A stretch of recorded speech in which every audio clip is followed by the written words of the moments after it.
You are now listening to theGrio's Black Podcast Network, Black Culture Amplified.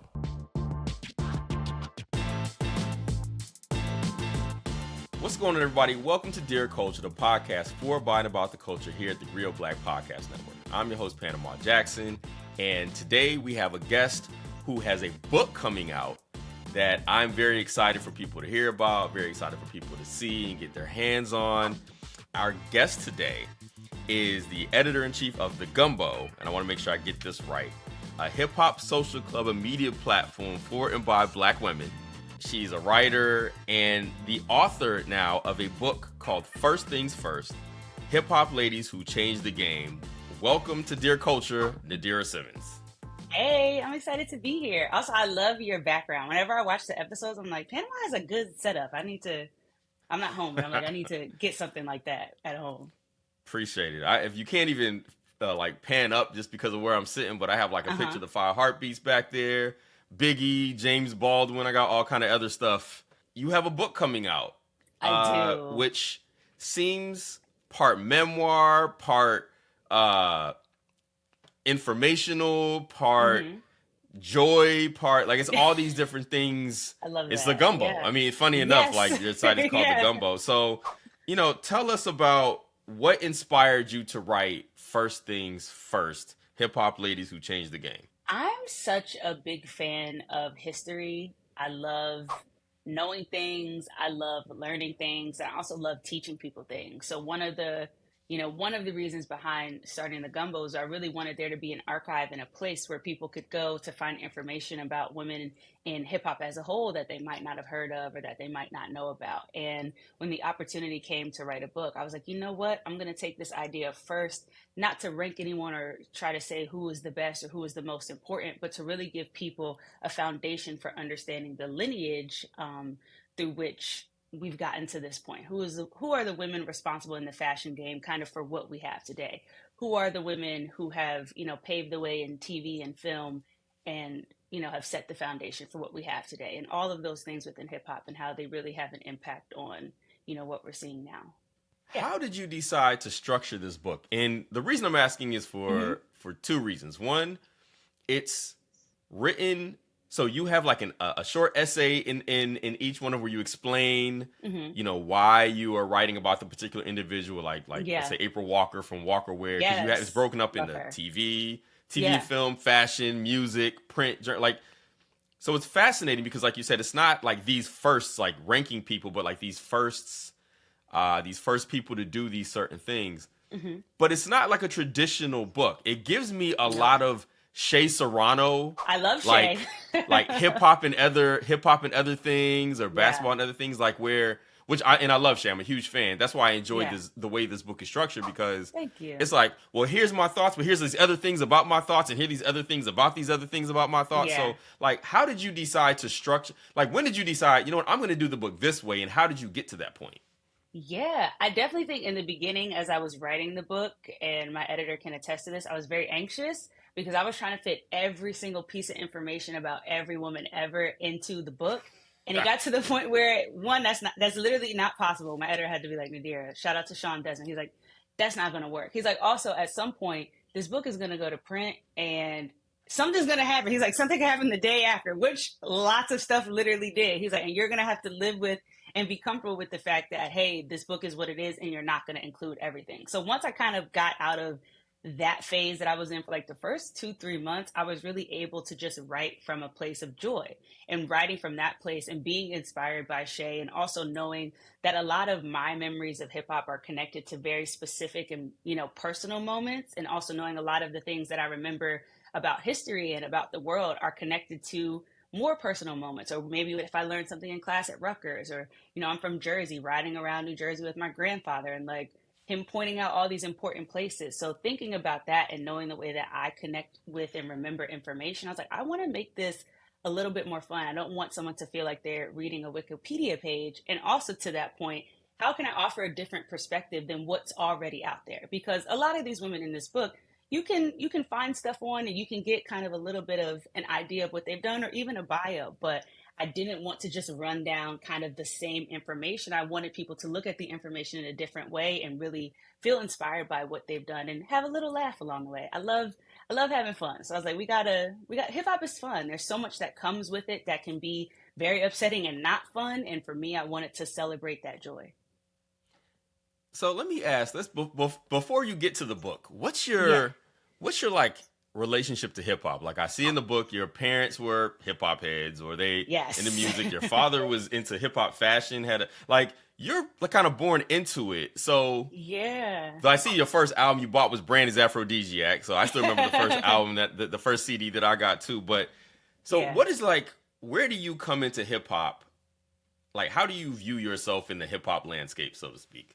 Oh, I feel like coming into hip hop is so funny. And I've told the story to so many people, but my dad used to tell me I was like 2 or 3 years old. He had a red Nissan Altima, and I would be in the back and I would rap Imaginary Players by Jay-Z, and I knew all the words. He Really? was like, that's when I knew you were gonna be talking a lot. He was like, but also like he was like, you were rocking with it. You would just be back there bobbing your head really, really hard, a baby. He's like, and you would just be rapping it straight through. So I think kind of that from the beginning, it just feels like it's always been around me. And then, being from South Jersey and having family from Philadelphia and going to Philadelphia all the time and, hearing Philadelphia soul and kind of connecting the samples when I'm with my grandfather to the songs I was hearing with my dad and going with my dad to some of those showrooms to pick out clothes and my uncle owning a barbershop and hearing the hip hop debates in the barbershop and sometimes being like, oh, wait, I know that. And I have a thought. So I feel like it's always been there. And even to the point, working in TV, like I love television, I love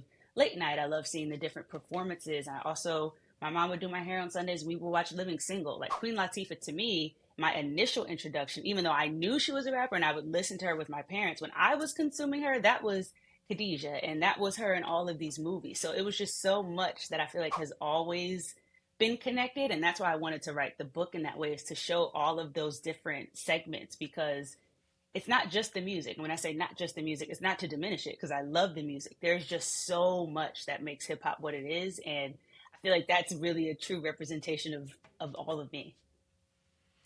So you rapping the words to Jay-Z's Imaginary Player is Isn't that wild. crazy? As a kid, it's wild to me. So that's one of my favorite songs. Like, so Me too. but I'm just imagining my kid spitting, you know, I spit the hottest shit. You need it, I got it shit. Now here's the That thing. down south Master P, bout it, bout it. And we'll probably have to edit some of those that I just said out, but I am just envisioning turning around, I did rap being the like, clean fam, version. chill. Chill. No, I did rap the clean version. And I know I did because one day it came on when I was a little bit older and I accidentally rapped the dirty version. My dad was like, no, hold on. Remember, don't say that. So that's the only reason I know. I was chilling when I was a little younger, but when I was 6, I was like, oops, my bad. I wasn't supposed to say that. That's funny. That Yeah. as soon as you said that, I just went through the whole list of lyrics. I started at the beginning and I'm like, this is wild. Okay. So who are your favorite rappers? Oh my God, Beanie Siegel, Jay-Z, Lil Kim, Missy Elliott. Those are like my, Beans. yeah, Huh? Petey Beans is the Crack. first one you Yeah. said too, huh? Yes, Okay. that is, yeah, I love State Property. I think those dudes are extremely important and some of the best lyrically, and who knows what more we could have gotten. I feel very strongly about them as a South Jerseyan from Philadelphia suburb. Lil Kim, I just think is beyond impactful. I feel like we talk about her so much, and sometimes people are like, oh yeah, like Kim's like a legend, but I'm like, no, like Kim is the blueprint, her flow, her delivery. All we wanna do is party and buy everybody at the bar Bacardi. I just think that she is amazing, and not a rapper, but I love Mary J. Blige, like the influence, the impact. Oh, we're gonna talk The- about Mary. We're yeah. gonna get to Mary. When I got to the chapter on Mary, I'm like, okay, we're gonna talk about Mary. Yeah. Okay. It's funny. I think you're the first person I've ever interviewed or ever talked to when I asked them that question. Where Beans not only was in the list, but was the first person named. Oh, yeah. Like just the top of my name was Beanie Siegel. Because I imagine you had to answer this Yeah. question many times. Yes. Okay. Interesting. And it's funny you mentioned Lil Kim. Do you think we're starting to like get better at acknowledging both the role that women have played in hip hop, and also how much, I don't know how else to say this without being just straight about it, how much damage hip hop has done to women in general, or like the culture of hip hop and its relationship with women. Are we doing better now? Like, do you think? I can say we are doing better than I think we were doing when I was younger. I remember, and this is the great thing about my parents, is when we would listen to certain songs or watch certain videos, or if people would talk about people in a certain way, they would always give me the age appropriate context and understanding and be like, that's not cool. Like, that line that he rapped, we not having that. And what they said about that girl in that video, like, that's not okay. And here's why it's not okay. And here's what's not acceptable. So I think with all that in mind, I remember growing up and seeing so much, like people just would talk crazy about whether it was a video vixen or someone's lyric in a song, if it was a woman. And I think where I'm at now, like in my late 20s, I am seeing that celebration, but I also think there's so much more that can be done because it's a system. Like there's so much that makes up hip hop. And when you have labels and you have people in power, I mean, look at everything that we're seeing now with people coming out and speaking up about what they've endured. I feel like there's so much more to be done to dismantle kind of this code of silence, because for me, one of the most important things as a woman in any space is to feel safe. And I talked about that in the Cindy Campbell chapter with that party. Right. There's still more work to be done. And even in acknowledging, it's great that women feel, comfortable and they can do a lot of things that they might not have been able to do 10, 15 years ago. I think that prioritization of safety for me and removing this code of silence, there's still a lot of work to be done. Yeah, I love that.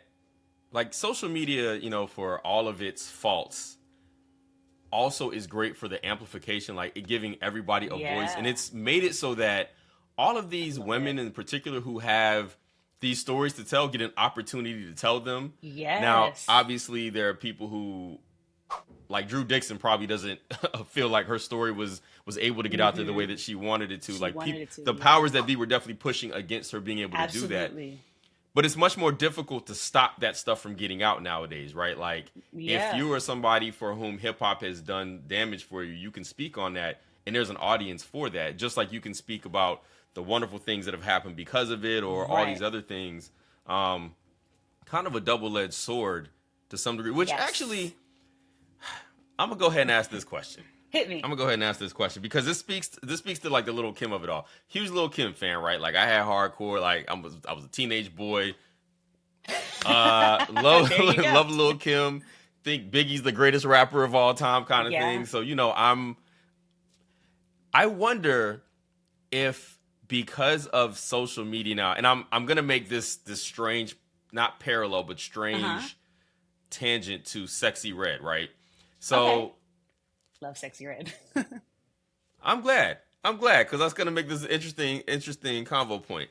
So Lil Kim comes out. The way we speak about her now is much different than the way that we used to, right? Mm-hmm. We used to, like, for all the love that we give to Lil Kim now for being a pioneer in sexual agency and being able to control her own narrative and tell her story. Like, that wasn't really the case in the 90s. Like, it was, we could appreciate that, but she caught a lot of flack. You even mentioned that in the book. Like, she caught a lot of heat early on for how sexually free and liberated she seemed to be lyrically. Whereas now this kind of like, when people don't do that, you like, dang, you ain't gonna talk about sex? Like I'm a huge fan of No Name. That ain't what her album is about, right? Like, Sundial ain't about that at all, right? It's kind of, it's different. So you hear that. It's so much more common to hear the Lil Kim strain, the Lil Kim legacy that it is. And I teach a class at Howard. Like, I teach a class on writing at Howard. And I use pop culture and hip hop a lot. Sexy Red comes up all the time in all my classes. It always does. What is the Sexy Red era of hip hop sit for you? Like, I love who she is. I don't love the music. I'm gonna be honest. Like, I don't view her as a talented rapper in the sense of the way that I'm used to listening to rappers. But I love that people love her because it's like she shows up and she does her thing, and it's like, but she's divisive, kind of like how Soulja Boy was divisive in 06 when he comes out, right? People think Soulja Boy killed hip hop.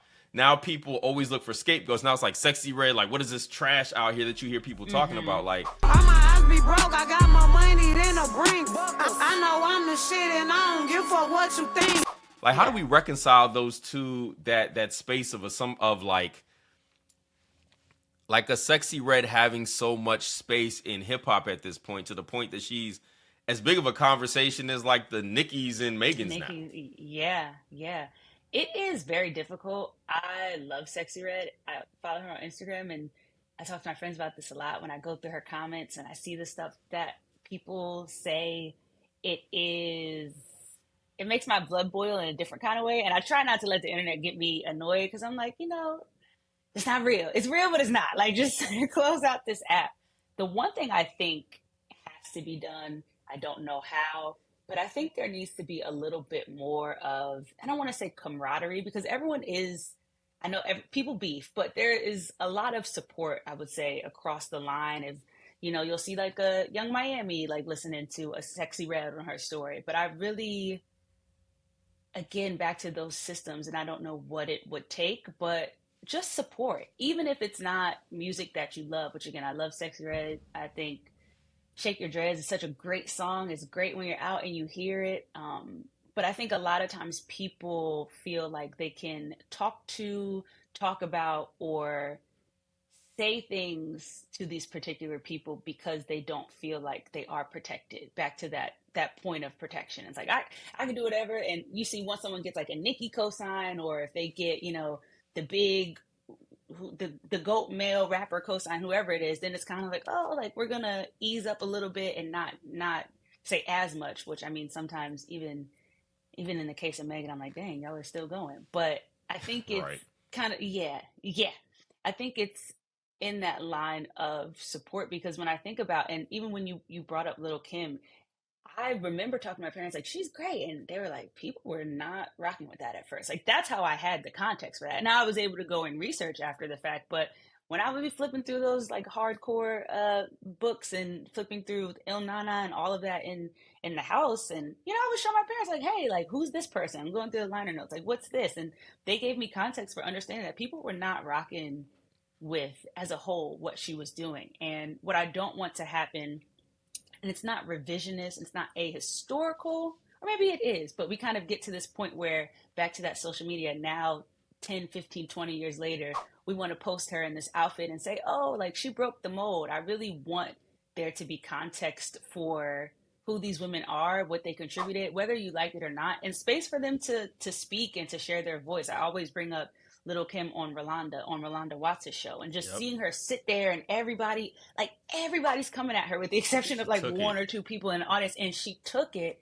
I can't wait to hear what your mother thinks about your sexy videos and the sexy lyrics. And some people would say not sexy, but just downright raw and explicit. Why do you choose that type of music? And does it sell? Is there an attraction? Obviously, I think there.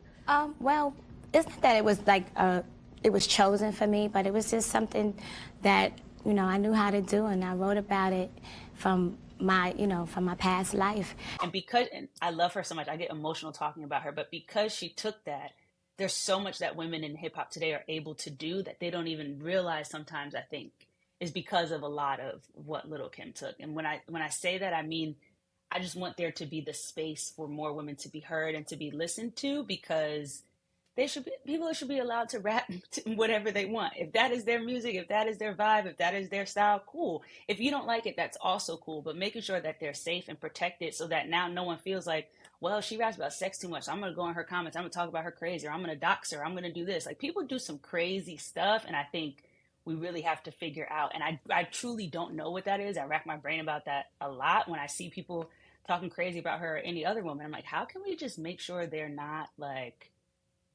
just out here open to this crazy, even if you criticize them to the point that it feels kind of what I saw with Lil Kim, like, seems dehumanizing and demeaning and belittling. And I truly don't know where that is or how that starts, but I know the end is them getting to exist however they want. And whether someone likes it or not, it does not mean we're trying to make this woman feel like she's less than because she chooses to rap about whatever she does. Yeah, no, that's real. All right, we're going to take a quick break, and when we come back, we have more with Nadirah Simmons, author of First Things First.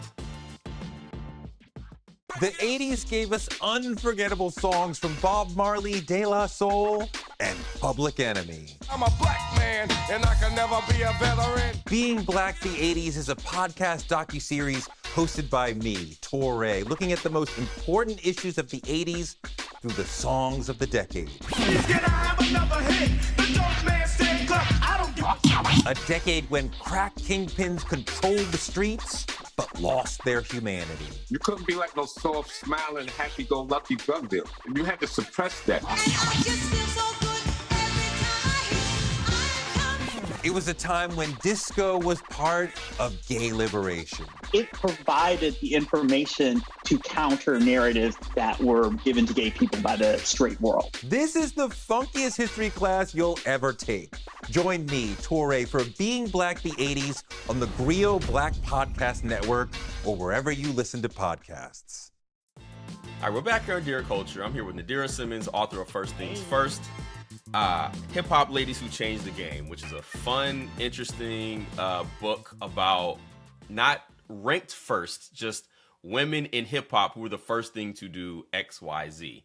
And this goes into kind of like the next question I was going to ask you, which is, you know, where this book fits into like the landscape of hip hop books. Like, there's a bunch of books now that are like centering women and women's space in hip hop. For instance, like Clover Hopes the Motherlode, Kathy Andely. She had, you know, God Save the Queens, but she's also writing. I actually don't know when it's coming out, if it has a release date, but her book about Lil Kim. Is it already out? I didn't make Not yet, no. I don't think so, right? I've been clocking it though. Right, like I can't wait to read that book because I love the book that she wrote about Aaliyah, right? Where it was, you know, like the storytelling. You know, I reached out to her to tell her, I was like, I love the way that you wrote this story, and I can't wait to read this book by Lil Kim. Where do you see this book fitting in the landscape of hip hop books, and especially those that speak to women specifically, and the importance and significance of women's contributions to hip hop? I feel like it's kind of, even just to the point of building upon lineage, you just named writers whose work I admire so much. So this is an additional thing kind of within that legacy. I want it to be something where people can come to, again, not just for information, but for inspiration, because, you know, my biggest thing, like I said, when writing the book, is that I felt so much joy in reading about a lot of these women and their impact, and, you know, what they did and the dreams that they had was very inspiring for me. And I think what I want the book to do is I want people to get the information and leave the book more educated than they may have been on a particular woman. But I also want them to read the book and feel like, okay, there's really a space for me to do whatever I want within whatever space I want. So there's a chapter in the book about Courtney Sloan. She went to my alma mater, Rutgers, shout out to her. But she was designing furniture for a lot of these rappers and doing interior design for their houses and doing the offices, doing the Vibe office, and just learning about that and knowing that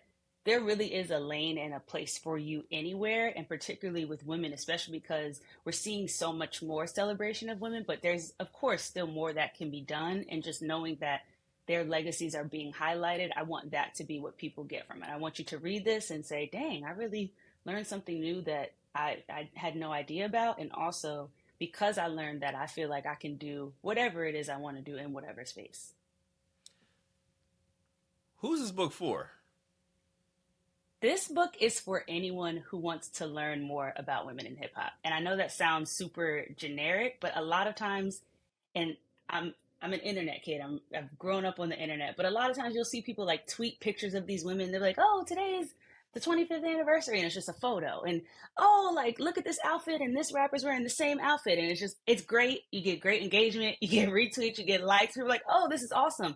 But it's so devoid of context and understanding.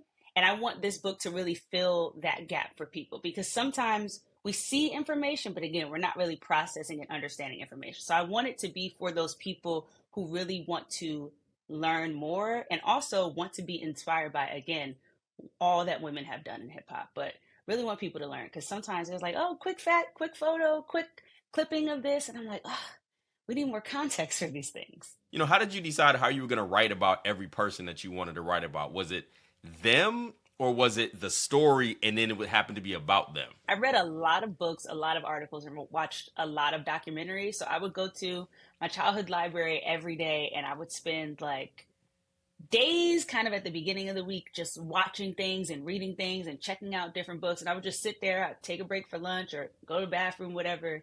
And then near the end of the week, I would kind of just get to writing and just would see what would come. I think the biggest thing that I wanted to do is not tell the same story.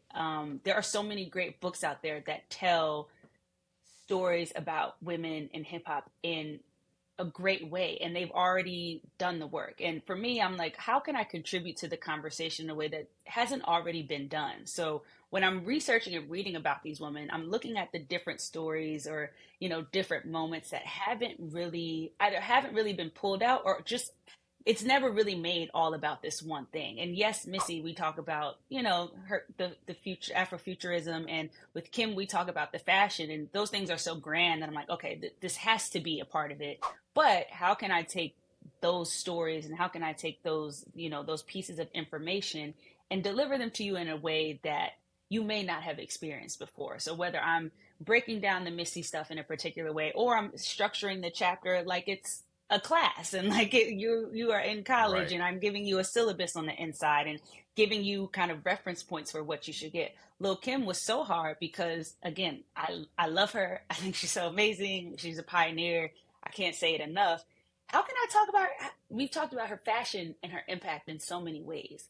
How can I talk about her in a way that hasn't been done, but also really help somebody understand why it's important? And choosing to do that text message conversation is literally because that's how I would explain it to someone who has no frame of reference for who she is or why her impact is so important and why she's more than these little comparison tweets that y'all like to do. Look at her hair and look at this. She's the blueprint. Like, yeah, she is. And like, it's a whole thing. There's a lot that y'all need to know when it comes to that. So that's really how I tried to structure it, is I would just research and read about the different women. I also knew I wanted the sections. So, just trying to pick out the stories that made the most sense. And there were a lot of chapters. I had a chapter on battle rap. I used to watch battle rap Queen of the Ring every single night at Rutgers when I should have been studying. Still got my grades though.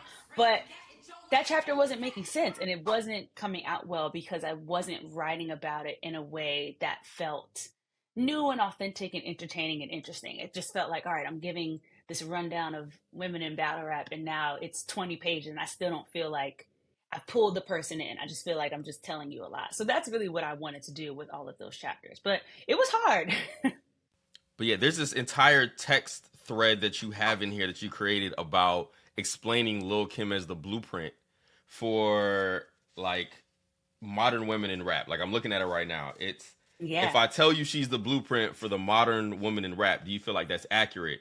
And then this entire thing that flows off of that, where you kind of go into all these discussions about all these other women who rap, and it's really cool. Like, it's really cool and fascinating. Thank you. That's one reason why I enjoyed this book. It's because, like, I like when something is not just straightforward. Like, you find creative ways to do it. So you even mentioned like the creating what'd you say, creating like a syllabus for Missy. for Missy, about Afrofuturism and stuff like that. So in each chapter in here, and I alluded to it earlier, there's like the addendum to each chapter is some curious and interesting way to discuss the women who are being talked about in the chapter. Like with Queen Latifah's chapter, there's all these different ways that Queen Latifah is like important in all these other areas, which I actually wrote an article about once. Now I think about how we need to give Queen Latifah her flowers, because I think she probably has, I think I wrote an article once about her and Common having the greatest hip hop careers of all time because of how much they've been able to do because of hip hop. But like you mentioned writing a syllabus about, for Missy's chapter about Afrofuturism, and there's obviously there's a chapter about Nicki Minaj in here, and her monster verse, and you kind of go like bar by bar a little bit and breaking down how Nicki got Kanye and Jay. Let me get this straight, wait, I'm the rookie, but my features in 10 times your pay, 50K for a verse, no album out, yeah, my money's so tall that my Barbies gotta climb it. So all this stuff is really cool. Like, it's very creative. I enjoy creative ways of storytelling and getting points across. So I think you did a really good job. Thank you. The Angie Martinez. So you have a chapter about Angie Martinez, who obviously is essential to hip hop storytelling, and I learned a lot about her story. In there, you talk about like famous interviews that she did, and we got to talk about this Mary J. Blige one. So, and we're gonna get to Mary because I love Mary. I love her. So I had forgotten that Mary went on to Angie Martinez to talk about the Burger King commercial backlash. Now, Yes. Mary, can we talk about this chicken commercial? It never was a chicken commercial. It was about a sandwich, and I was singing about the ingredients in the sandwich. That's what I thought it was. I have to caveat this with, I love that Burger King commercial, right? I still sing, "What's in the new crispy chicken wrap?" First that is. Like, I love that so much because it's so ridiculous. Mary? Crispy chicken, fresh lettuce, 3 cheeses, fresh dressing wrapped up in the tasty flour tortilla. And I think that over time, people can get the joy out of it. Like, I see it passed around on social media. Like, I know at the time, I remember at the time, we were all like, what does this woman think about? She out here shucking for chicken? Like, this is what we doing? And we kind of forget people are people. Yeah. I was so happy to see that because I don't think people talk about the Burger King commercial enough. And I know Mary probably never wants to talk about it. Yes, I'm sure. But I just want to say, I'm glad it was in your book. I was so excited to see that. I was like, people don't talk about this enough. It was so great in retrospect for like the shenanigans aspect. And I know for Mary, I mean, she's been just fine anyway. Right. So I just wanted to say thank you for putting that in there. Because welcome. I revisited a joyous time in my. I wrote an article about that years ago. I was just like, and I have to find it because I don't think I enjoyed. I enjoyed it. I don't think I was as generous to it as I would be nowadays, where I would write an article talking about how much happiness this brings to me, and that I appreciate Mary for being willing to have fun. Exactly. With something. Yeah, and that's why, I mean, I remember it, and I remember how crazy and bad it was. And I mean, my parents are big Mary J. Blige fans, so like, Mary was someone on the table with a microphone. It's so bad, but I love it. She's someone that outside of like Lady B, because it's South Jersey radio, so I have Philly radio. That's probably like the voice I heard the second most. I mean, after my parents, of course. It's like Lady B and then Mary J. It's just always listening to them. And I was just like, dang, like looking back on it now, of course, you know, you have a different perspective.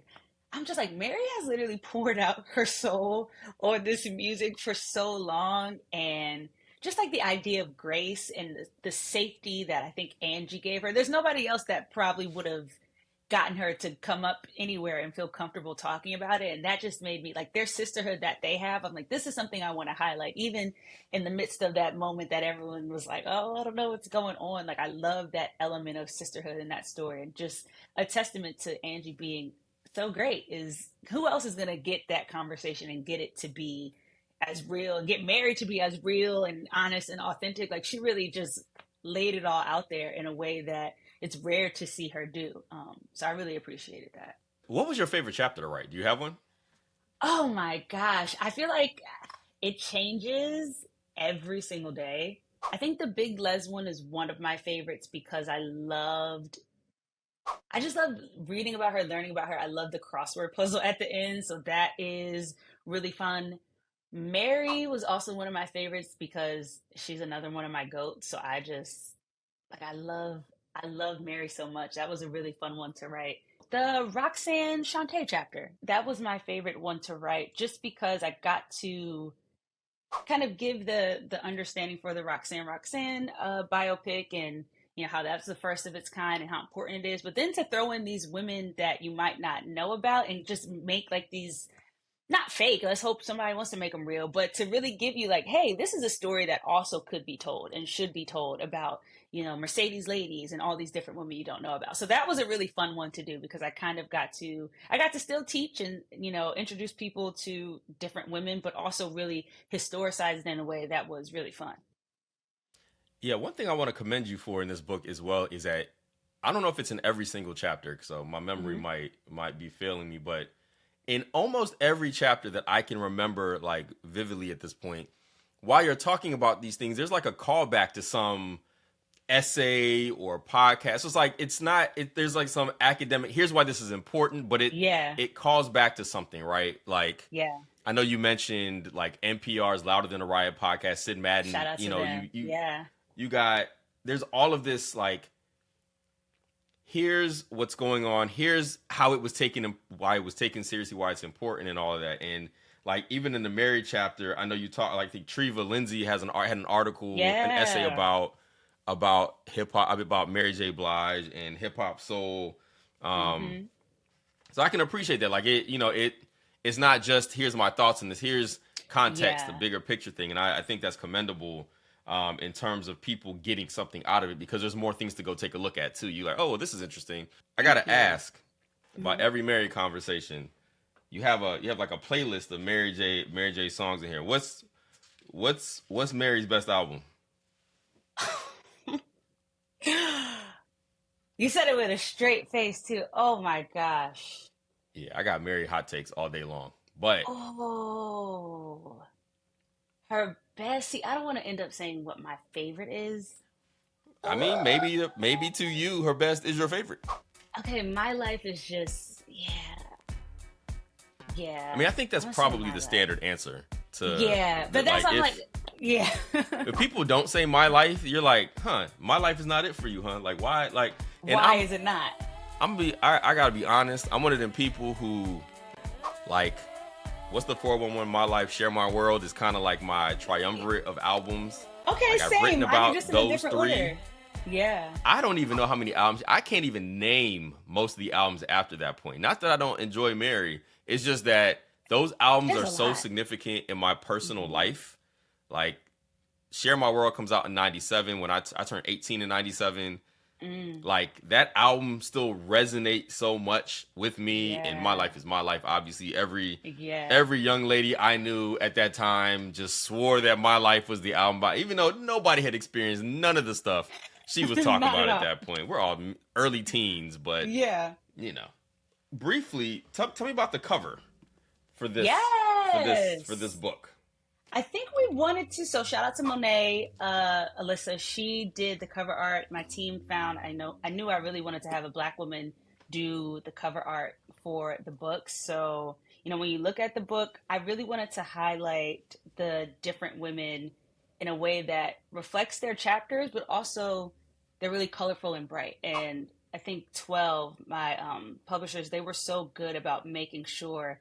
We want to make sure this is a book that when you open it up, like, you're sitting and reading it, like, this really, like, oh shoot, like this really stands out. So yeah, it was really hard because you're like, I want to include every single person on, like, this book jacket, but I picked 10 people that I just really feel like are so important and so influential. And it doesn't mean that anyone else who's not on the cover is not. But yeah, I remember when I first got it, I like audibly screamed out loud because I was very happy with it. And I feel like everyone was just drawn so perfectly. I'm assuming when I go into a bookstore, whichever one I go into, like, this will stand out amongst every cover that can be seen out there.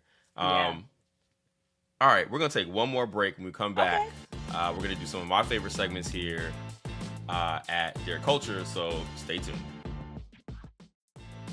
All right, we're back here in Dear Culture with Nadirah Simmons, author of First Things First, Hip Hop Ladies Who Changed the Game. And aside from being an author, she is the editor-in-chief of The Gumbo. Please tell us about The Gumbo. Yeah, I founded The Gumbo in 2018. It was kind of a product of me, wanting to do what I did in the book, but to really archive histories of, women in hip hop, and particularly because, when I was at Rutgers, I initially wanted to be a journalist, and I kind of was like, got internships in TV. I was like, this is the path I wanted to go in. But I saw so many of my friends and women who looked like me, who were so great, either not getting jobs in the field of, hip hop journalism, or they're getting opportunities, but they were unpaid. And I was like, how are we not getting the opportunities to write about the thing that is literally like of and from, our culture? It comes from the Bronx and it comes from these different communities. So I'm a little confused about that. So I took a year's worth of my late show checks and I saved up so I could create this platform to, one, pay the women to talk about the women that they wanted to talk about, or anything that they wanted to talk about, but also to create this platform in this space, whether we're having conversations online. We had a digital dinner with April Walker. We're having our Sample Sunday events that we do, where you can come and you can just feel safe. There's no politics. There's no, hey, we can't write about this, or you can't talk about this person. I wanted women to get paid to celebrate the culture that they are of and have contributed to. And I also wanted to be a space to highlight the people that you might not know. I have actually a funny story for you. So when I went to a panel that you were on at NABJ with Hip Hop Caucus. And that is it. I was like, yo, it was not coming to me. Yeah. I was in the audience at that panel with Don Richard and Brittany and both who I've actually had on the podcast too. So I've actually I brought Hip Hop Caucus on here to talk with them. And it's funny because at the time that it was in NABJ in Birmingham, which is August of 2023, the documentary Ladies First hadn't dropped yet, which you were in. Yes. But you made a reference at the panel, like you weren't sure what was going to be in the documentary, if you were in it or not. Did you know at that point that your scenes were in it? I did, but I couldn't say. Okay. Because it's funny, I had already seen the doc, right? I had gotten sent an early version of it. So when you said that, I was like, what you said was something like, well, I don't know, maybe, you said like, maybe it's in there, maybe it's not. I was like, I wonder if she's seen this or not. Like, I wonder if she knows she's all up and through this documentary. Because that was actually my introduction to you, was seeing the advanced version of Ladies First. I love that. Which is part of why I went to go. I was like, oh, she's very interesting. Let me go see this panel where, I know Brittany, so I was like, let me go check this out. That's awesome. Anyway, just funny story about worlds colliding. I was like, oh, let me.